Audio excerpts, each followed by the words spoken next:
I'm going to eat crow in some of my picks. And look, I was so confident going into this card, but that's Japanese MMA. I mean, our boy Hank the Tank, he rage quit for a bit and then he came back. He was like, motherfucker this league, but I still love it. I still love it. I can't believe that out of all the cards to bet on, I actually bet on this one and got absolutely cooked. I'm rarely betting. I can't say I'm never going to bet on Japanese MMA again because I just love it too much not to, and it's absolute chaos. But here it is, guys. I crumpled it up in rage, but there it is. There's my confessions. I did not do good on this card, but I did good on picks that people were on there. Yeah.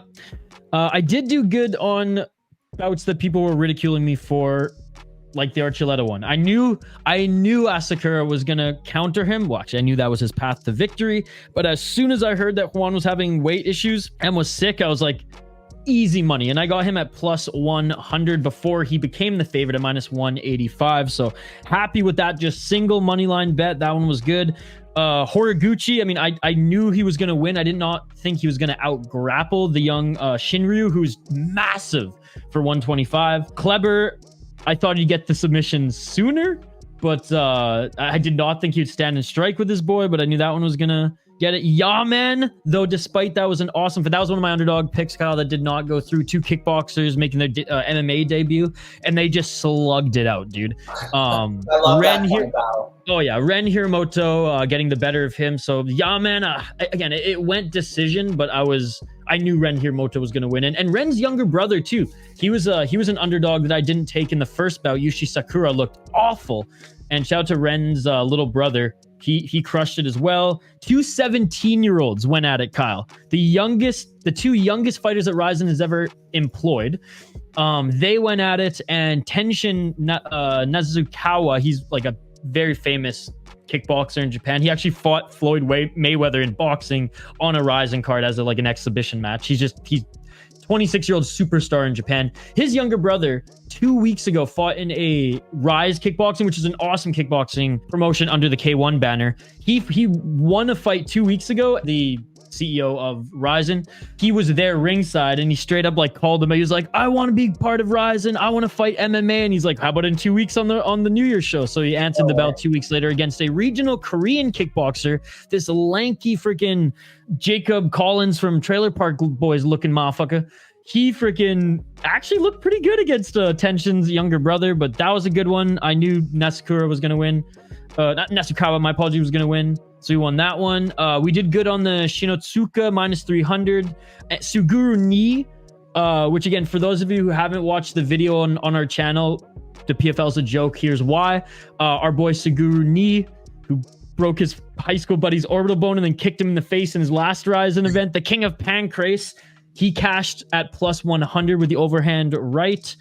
Anpo, again, two kickboxers going at it. He got out MMA'd. Disappointed to see him lose. That was another underdog I thought was going to win. Joe Orai, who was a minus 340 favorite on the card, Kyle, he lost and he got beaten up, man. And I thought that one was easy money. I found out after that he fought 2 weeks ago and took this fight on short notice, and it was like a war 2 weeks ago that he won 11 fight win streak. He was that was on the line too coming really into this shitty one. Yeah. So that one was hard to watch. Igor Tanabe used to be a heavyweight, now a welterweight. So that's heavyweight to 170 pounds. Big, tall, half Brazilian, half Japanese fighter. Really good at jiu-jitsu. Made easy work of the former UFC fighter, Anzai. I sprinkled a little bit on Anzai at plus 950, just in case, he got the crazy upset. I didn't expect him to win, so Tanabe got it for us. Kotamura lost his fight. He was a favorite as well. I did say his opponent at Cozy, anyways, at plus 175 wasn't a bad underdog, and Cozy actually employed some MMA in that one. Again, a lot of kickboxers with custom rules making their debuts in MMA on this card as well. Shinobu Ota, the wrestler, versus our boy Azizawa. Quickly, Kyle, Azizawa, he's a kickboxer. He's not an MMA fighter. He's not even that great, but he puts on a show to the Japanese. He's got tattoos under his eyes, and in Japan, that's very taboo. And he beat in Osaka the hometown boy in a kickboxing match, and then just battle rapped over his half dead body in the ring, ripping the audience and he rapped his way to the ring in the most terrible acapella rap I've ever heard. No. So we were rooting for him, and he came out in UFC shorts too, which was hilarious. UFC Venom shorts, just total troll job. He actually got put to sleep in a Darce choke, and then Ota lets him go because he's out. He comes to, the ref doesn't end the fight, and then Ota knocks him out. So he was literally asleep twice via submission and then knockout in like 5 seconds. So poor guy. But Ota was the minus 1,500 favorite, former silver medalist in the Olympics. Finally, his record looks a little bit better for RIZIN now that he's 5-3. Yuki Motoya, again, a disappointment there. He looked so good last year. He knocked someone out with his knee last New Year's Eve. And coming in against Morales, the former UFC fighter who actually, I underestimated him. He put on a boxing clinic. Kyle, this is one that I circled for you if you want to go back and watch the event on my Fight TV account. This one you'll absolutely love. He put on a boxing clinic against more of a grappler in Motoya, but I picked Motoya quite confidently because he's like deemed the UFC killer because he's beaten Alan Nascimento, who's a really good UFC fighter. Justin Scoggins, who's a former UFC guy, has gone the distance with a few others. He was 3-1 against Americans. Now he's 3-2 because he lost quite handily. And he was 3-2 going up against ex and former UFC fighters. And he looked so good in his last fight, but he looked awful in the stand-up. Shout out to Morales there. He looked unbelievable. And anyone who got him as the underdog at plus 115 or higher, like, shout out to you guys. That was an absolute demolishing. A few more here, Kyle, then like I said, I'll hand it over to you. John Dodson, man, former Ultimate Fighter winner, former UFC fighter. He was on a win streak, 4-fight win streak in MMA. He's the bare knuckle FC champion right now. This was a title eliminator. He was going up against Mini Saku, who's been on the Ultimate Fighter before, and he just got out wrestled. And I think the threat of the takedown really fucked with his head early as he was blitzing and landing more damage. As you can see, he actually cut Ogikubo early in the fight, but he got out wrestled. He got out ground and pounded, and too little too late in the third. So sucks to see Dodson lose, but hopefully we see the rematch with him and Horiguchi and RIZIN before he hangs him up, because he is 39 years of age, despite him coming out with his Ninja Turtles team looking like he was in good shape. Our heavyweight Sudario, my heavyweight lock, who I was saying if he gets another win, he's going to go to the UFC, kicked in the face, dude. Kicked in the motherfucking face. Knocked the fuck out. Anybody who picked Ueda, shout out to you. That was unbelievable. We cashed easy on Seki Izawa going up against the 50-year-old who trains out of Toronto, but this was her last swan song. 6-8 fighter going up against an 11-0 under 25-year-old fighter, Kyle. This was just bad matchmaking. But apparently Yamamoto, she was a legend in Japan despite like not having a winning record. And that's what's different about the Japanese and us here in North America is you need to win here to gain our love. In Japan, as long as you put on exciting fights or just like loving to the community and a character, the Japanese will support you. So they had like a whole ceremony for her. Again, a 6-8 fighter who's 50 years old. Does train out of Toronto though, and was repping the Canadian Maple Leaf Hunter. Still to be like fighting professionally at 50 years old, that's like, that's like Ken Shamrock vibes. Yeah, I'm just eating crow on this one. I'm putting all my cards out on the table, showing you guys like these were my picks. This is where I was wrong.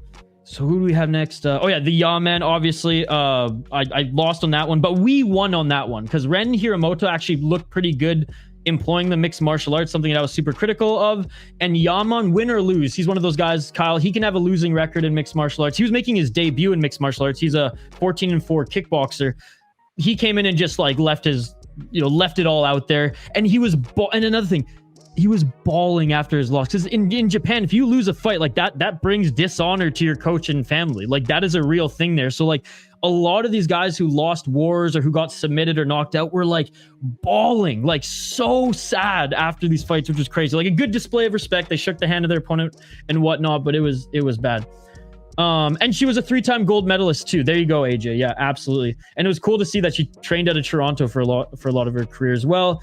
Almost done here, guys. Kleber, Koike, Erbst. People were saying that the former champ Saito was going to beat him. Saito looked okay, but Erbst absolutely, put on a clinic there. Looked confident on his feet. Was talking. Go what, bitch? And actually, Erbst choked him out and let it go. As he was choking him out, he was still talking shit. And the ref didn't end it. He let him go half dead there on the ground. Saito was okay, though. And Erbst, he's one win away from fighting Suzuki for the title again, if Suzuki defends against his opponent. Kai Asakura, we cashed, baby.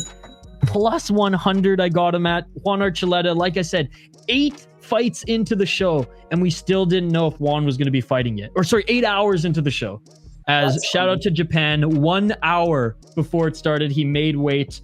He came out, threw caution to the wind, was throwing like a crazy man, and got caught in one of his entries. So Asakura is the new champion, and Asakura said that there's nothing else for him to really prove in RIZIN. Sure, he maybe can fight Horiguchi again down the road and avenge that loss, but he wants to go to the UFC. So we might see another young, talented, 2-time RIZIN champion in the UFC soon. And speaking of Horiguchi, the former UFC fighter, he only lost to Demetrius Johnson in the UFC. He went 7-1 in the UFC. He's gone 14-2, I believe, in RIZIN.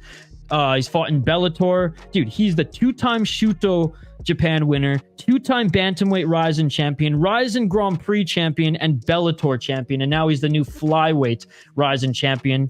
He went up against the former Deep and Cage Fury FC young gun, who's 23 years old. Look, Shinryu, he's got a lot of developing still left in his career ahead, but he's very, very talented. I knew Horiguchi was going to win. Minus 285 is what I got him at, and that was an easy money line bet. He got him out in the second round, I believe. And what was cool about that one, Kyle, is this young guy is a very good grappler, and he's massive. He's massive for the weight division, and Horiguchi's always been small. He kind of looks like Demetrius Johnson as far as his frame goes. Yeah. And Horiguchi out-grappled him. He's like, this is how you want to do it? Okay, so on the feet, Horiguchi knocked him down, and then he's like, you want to play grappling now? Let's go. And he got him in the rear naked choke, and again, young Shinryu was very, very upset after, but Horiguchi, went and comforted him. And then Horiguchi, with the belt and trophy in hand, proposed to his beautiful fiance, and that was cool to see as well. So anyways, folks, I went 9-8 to my predictions. Thank goodness. All my parlays lost, but the money line underdogs saved me. Finished above 500. So there we go.